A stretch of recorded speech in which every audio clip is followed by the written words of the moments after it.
to these institutional and social models. Thank you.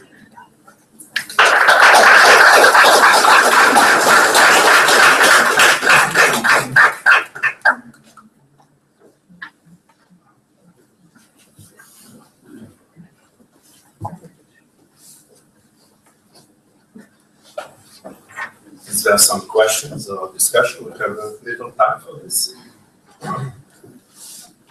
Monsieur Karadi. Yes, well, basically two questions. One has to do with language use. What was the language in various countries of the, what was the language of tuition in these academies? I suppose, sorry.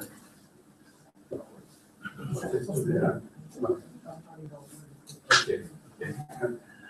I suppose that it could change from one country to another, but I would suppose that in Germany, at the end of Tübingen, if I understand well, at the end of the 16th century, the language couldn't be German, could it? But one thing. First thing. Second, were there preconditions to entering one of these colleges? Were there formal preconditions, scholarly or other type of preconditions, besides being noble?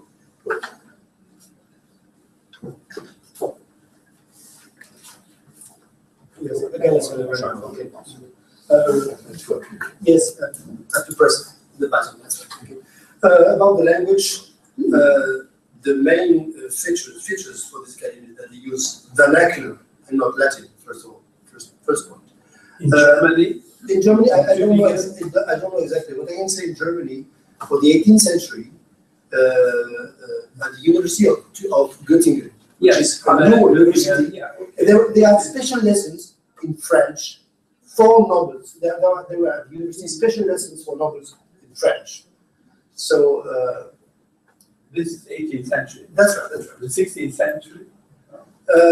Maybe Latin, because as you can see, but I don't know. If you look at these images, the legend of the image is in Latin, not in German. But there's a link, as I said, in Germany between universities and these academies for novels. And they are not separated. So maybe it's still some Latin. I don't know in German. Because for universities, of course, Latin was absolutely paramount up to the end of the Ancien Regime. Even in Germany, with some exceptions, with, as you said, Göttingen and Halle. Otherwise, Latin was the absolutely dominant language up to the end of the 18th century or something like that. So, well, it's a question. The second question, the precondition for entering the academy. I think there was just a precondition of birth. And they have to prove in Italy since the 16th century by written evidence that they were noble. That's all. And they have to pay a quite important amount, which is another economic precondition. Other questions? Thank you for the lecture. I have a question whether all rent related were actually accepted to the course. Sorry, they don't.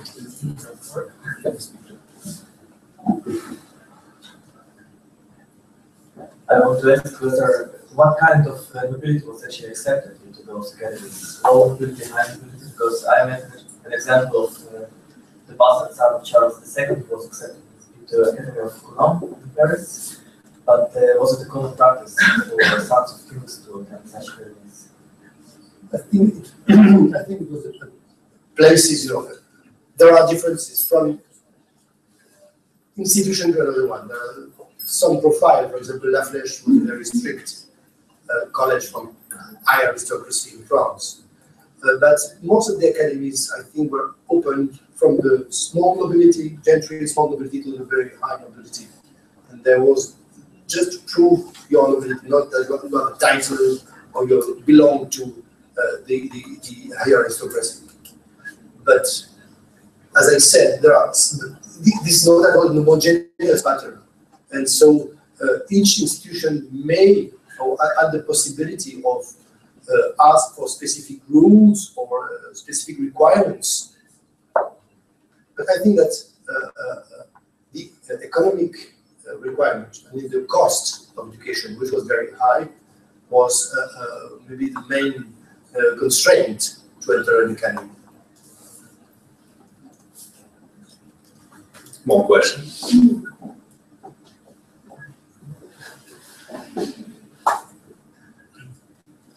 Thank you very much. Thank you very much for your very interesting lecture. My question is about the 18th century. With the growing demand for education in Europe, what was the reason for the lack of students in academies? You were talking about both academies closing. What was the reason for that? Some prohibitive policies of acceptance students, or what was the reason for that? Most of these academies, I mean, there are differences between Western Europe and I think Central and Eastern Europe. In Western Europe, most of these academies became only schools for equestrian arts. And it's a moment when there is a growth of the states with new requirements to develop their bureaucracy, which a part of which was made of nobles. And there is an important development also of technical schools for military officers, and the one who wanted to go to the army went before to the academy, and now we're going to this kind of new schools. And there is maybe a growing competition with the classical colleges. So I think in the 18th century, certain academies adapted to a new model, enlarging their programs, for example. And other one which restricted their program, they failed. So it's not the model in itself which is a failure in the 18th century.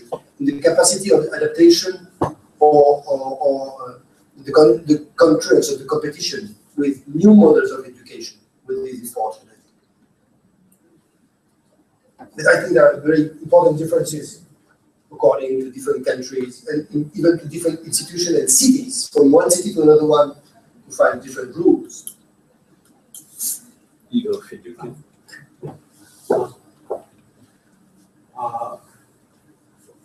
You began by talking about this academy in Venice, which was created by a couple of gentlemen, right? Sort of kind of bottom up way. And at the end, we talk about École Royale, so on, support huge institutions organized by the state. So I'm wondering, where do you see this watershed and as a slide, this point in time when the princes or the state, whatever you call it, began to use those academies to shape, the social reality, rather than, sort of the academies kind of expressing the social reality that has existed there. Yes, it was maybe a little too short about the analysis of what we can say transferred in Europe. I would like to propose a quite simple model. I think the academies were born in Italy as private institutions, and a lot of foreign nobles, from an Italian point of view, went to Italy to learn riding and fencing and a lot of things. Because at this time, the main riding masters, the main riding treaties, for example, were Italian.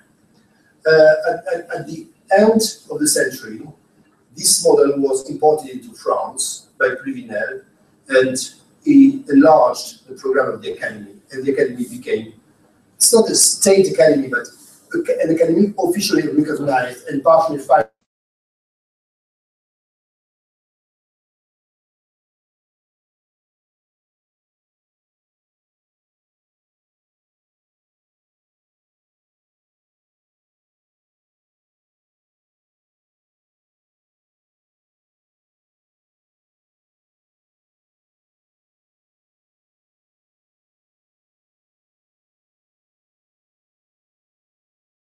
Its own institution, maybe against colleges. And when it's a moment of large development of religious colleges, the state of Venice decided to develop noble academies for nobles, which were secular academies and financed in part by the state. And this is the model, I think, which came back to France and which was diffused in Europe. That means now taken by the states or by the princes as an important instrument for the states to develop the cultural level of their own nobilities. And then I think this is a new, it's not a new monarchy, it's a small transformation, with small transfer from France, from Italy to France, from France to Italy, and then back to France. The model was recognized as the French model at this time, Prévinel and so on, and exported not all over Europe, by mainly in Germany, and from Germany a little more. Maybe this is the kind of model I didn't develop explicitly in my, sorry, yes. I didn't develop explicitly in my paper, but the basis of my exposition. More questions? Thank you for your lecture. Can we say then about this transnational movement of model of education, that the transnational movement of the Monarchia Hispanica is completely different from this kind of projecting being a gentiluomo? I mean, can we say that there's a movement of projecting a model of nobility more institutional, and in the Monarchia Hispanica there's a much more a melting pot of aristocracy that create a model of a gentiluomo? I think, as you have noted, that I didn't talk a lot about Spain and the Monarchia Hispanica, as you said.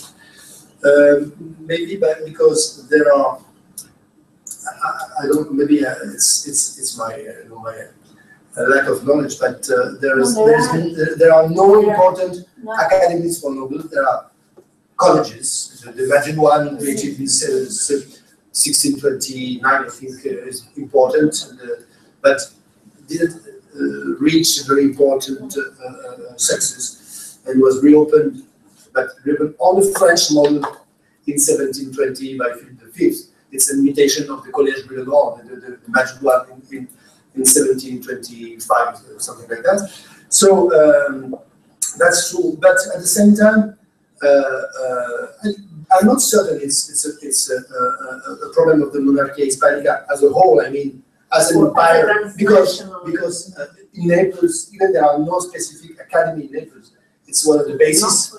Not for noble formations. Yes, but it's the riding schools of Naples are at the point of departure of this kind of development. And in Brussels, they can be opened in 1671. It was a very famous one, and still existed at the end of the Ancien Régime. Very important transnational students, a very large number of international students. So I think maybe it's more complicated, and for the moment I don't have a very clear answer to your question.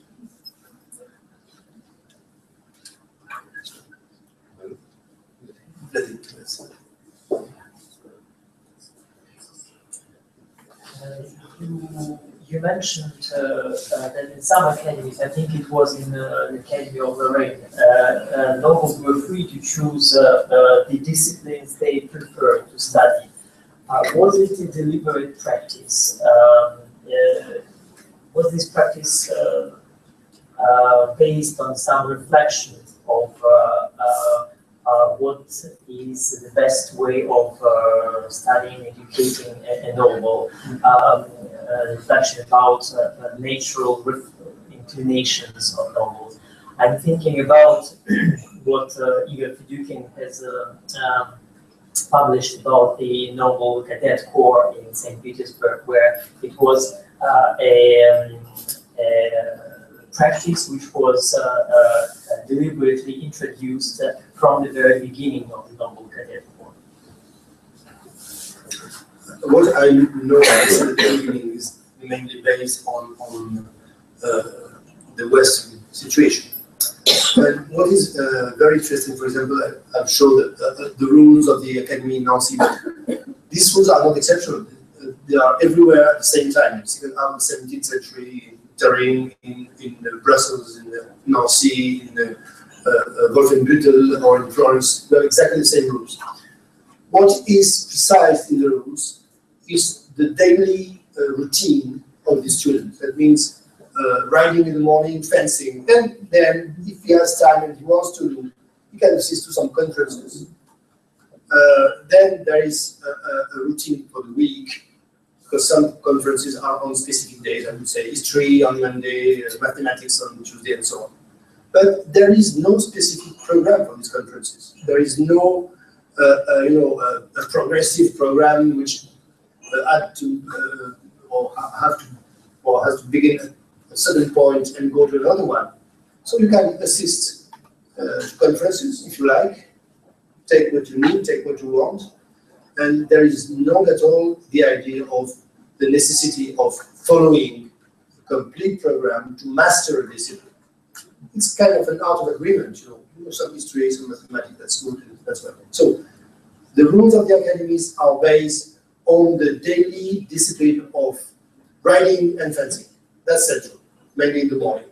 And then, if the students like, or I mean, if the father through the tutor and is able to pay, that's right, the student may or can assist to some conferences. So it's something, I would say, the word liberal has different meanings, but I mean something very open, very informal, but not undisciplined. I mean, it's informal and disciplined.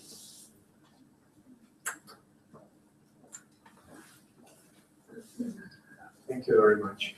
Maybe it's not your subject, but can you say something about punishment and evaluation?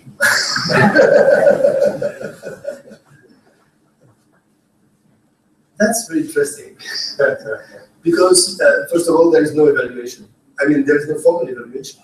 Because it's an open system, You just have to assist to be present and to do what you like. Punishment is something, there is no. What is very strange, according to the rules, I know. Maybe there are other rules I don't know. So maybe the rules, the reglement I've read, the discipline is in the power of the tutor, not of the academy. Obviously, if the tutor is not able to discipline his student, the governor or the director of the academy will intervene. But there is no formal scale of punishment. And this is very strange for me, but there is no prison, they're not condemned to be closed in their rooms for a certain number of days. But there are rules. Doesn't mean that it's not. So that means that the punishment is given to the judgment of the tutor, who is always accompanying his student, quite often, I would say. This is, what I see from these reglement rules.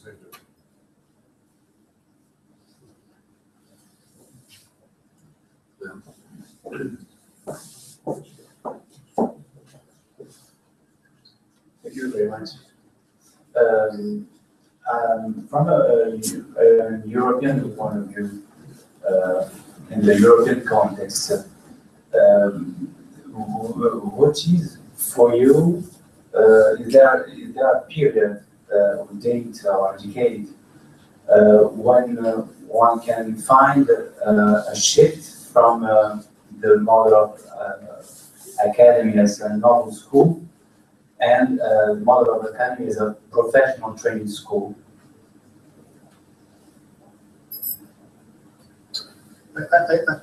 Okay, maybe I wasn't clear enough. I never said that academies were professional training school. No, I said they were a kind of finishing school. That means a social school, okay, or a civilizing school, but not at all professional. And if there's a shift from this model to the professional schools, it's during the 18th century, because it's the period of emergence and development of school for nobles as professional schools is from the end of the 17th century onwards. Okay, that's because I only know the French context, so I don't know if elsewhere things work differently. Thank you.